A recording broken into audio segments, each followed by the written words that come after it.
I was talking to a Danish friend the other day, and he told me that in Denmark, the day or the word for Saturday is the Lordag. It has nothing to do with Saturn or whatever ridiculous reason Saturday is called Saturday in modern times. But anyway, they call it Lordag, and it's the seventh day of the week in Danish culture.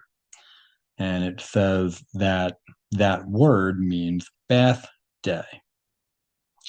And it's claimed that it's bath day was the day where people cleansed physically, I guess, before they um, observed religious things that they did on Sunday, I guess, is what the claim is. Or maybe they did, I don't know. But it's interesting, or I thought it was interesting that the seventh day is bath day, so they're not working, so it's a day of rest. And it's the same thing, obviously, in the Bible, which is the white man's book. It's for the white race. And we're supposed to rest on the seventh day. So I just wonder, the Danes, who are from the tribe of Dan, did they keep that, law or, whatever you want to call it, from their ancient ancestors who migrated from the Middle East up into Denmark, and did they maybe I'm sure it got twisted obviously at some point, but is it related? So did they distantly know that the seventh day is the day of rest, which would be Saturday, not Sunday? um, so yeah, on the bottom left, it's interesting. It said that all Indo-European peoples, including the Germanic tribes, likely came from the Eurasian steppe regions, which, and it says, and some ancient migration path may have passed near or through the Middle East. So they're giving you a little bit of truth, but obviously it's still, the digital Jew is still lying.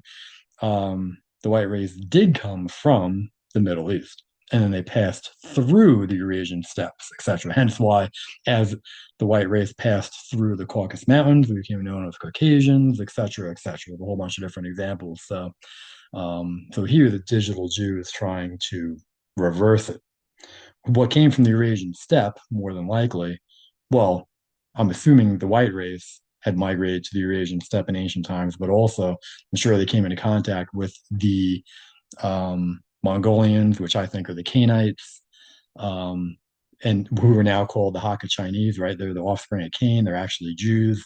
Yeah, the Turkic people, which were mixtures of Canaan, the Canaanites, and Edomites with other peoples. So, anyway, I'm going off on a total random tangent. Sorry. But yeah, so over on the right, it says your idea that Bath Day could be a tradition the Danes carried over, developed with echoes of biblical or Near Eastern practice is not provable in a direct historical sense, but it's valid and thoughtful insight.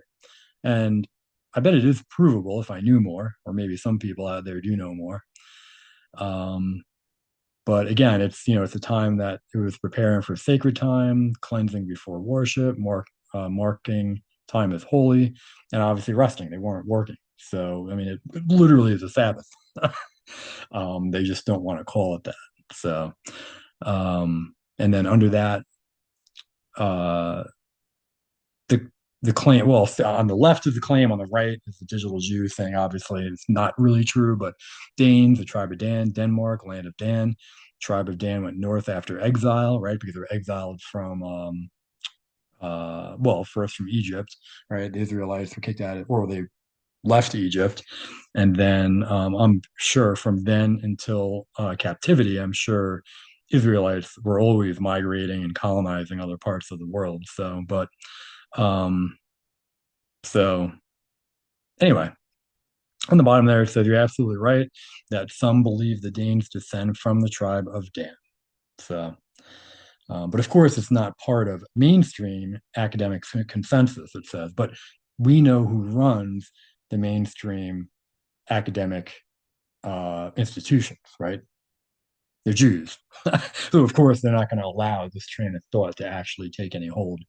So, um, so this on the left there in big letters is a website called Hope of Israel Ministries. So you can go check out that website. Lots of interesting info there.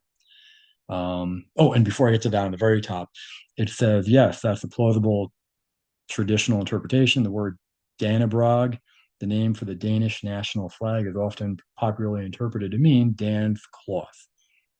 So that's interesting. Dan who? Well, I know.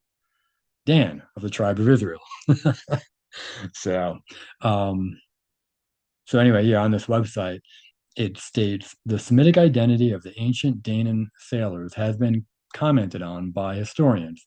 G.F. Schoeman stated, quote, even among the ancients, some considered that the Danan settlers who arrived in Greece from Egypt were at any rate not of Egyptian descent, but adventurers of the Semitic race, who, having been expelled from Egypt, had some of them turned towards Greece.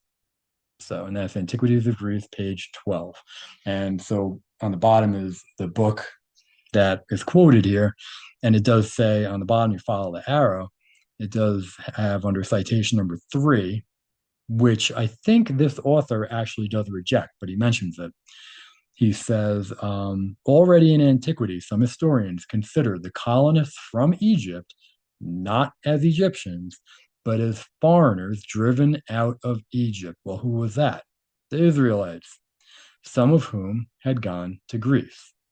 And you can see Diodorus, and they have some Muller fragment or something like that. I don't know what that exactly stands for. So here's another book that I think was cited in that article. And you can pause and read the whole thing. I'm not going to read it, but it just note that it mentions that the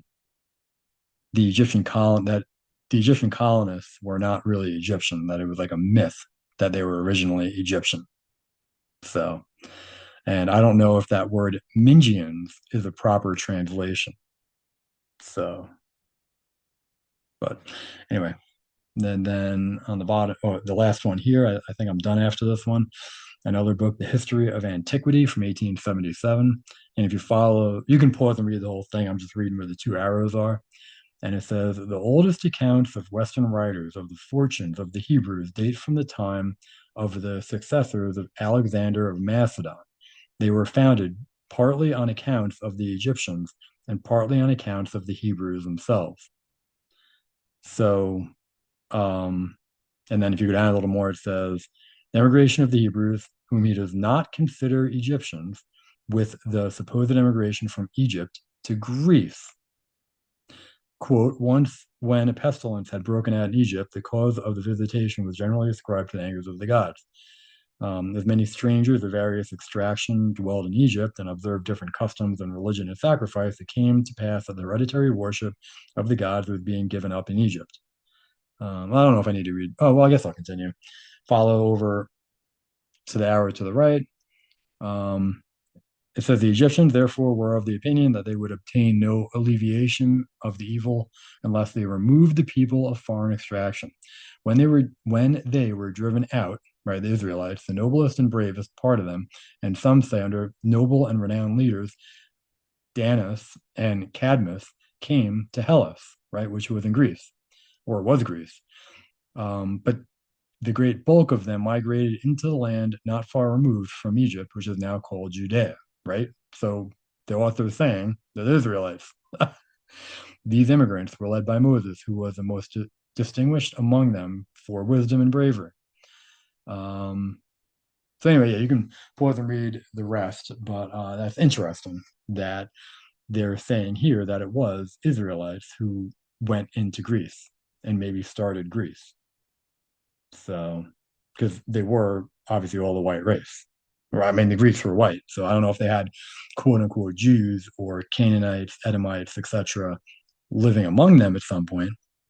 Um, but anyway, yeah, I just thought it was interesting.